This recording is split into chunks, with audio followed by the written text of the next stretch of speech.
2024 عدد السياح تزاد ب 3 المليون، و3 المليون هو تقريبا العدد اللي تزاد بين 2010 و 2019. ملي جينا الحكومة اشنو كوفيد، حدود مسدودة الحقيقة كباقي دول العالم، السياحة تقريبا واقفة والعاملين فيها عايشين لا يقين. من بعد شنو تحقق؟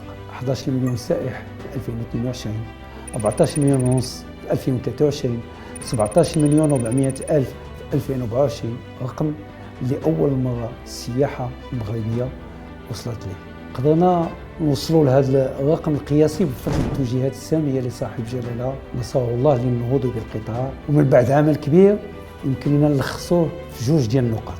اولا برنامج استعجالي في 2022 بقيمه ديال 2 مليار ديال الدرهم اللي نزلناه باش قدرنا نساعدوا الناس اللي كيعيشوا من السياحه ونقدروا ندوزوا هذيك المرحله. ثانيا كان خصنا في نفس الوقت نوجدوا المستقبل، وهنا فين تم العمل على خارطه ديال الطريق كتشمل جميع المحاور الاساسيه اللي كتمكن من جلب السياح اكثر، بالإضافة إلى أوراش أخرى عندها أثر مباشر على السياحة. اللي نذكروا هو أن اليوم بلادنا هي أول وجهة سياحية في أفريقيا.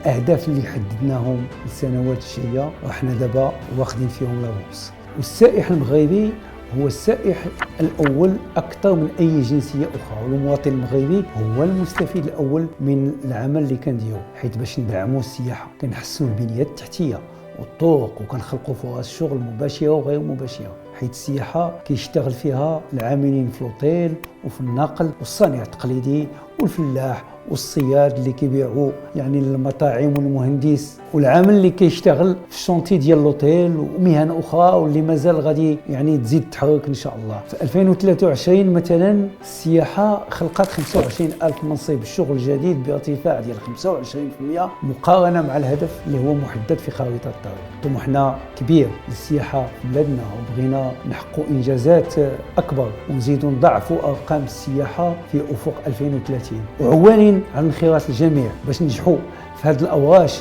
باش نكونوا عند حسن ظن جلالة الملك نصره الله والتطلعات ديال المواطنين.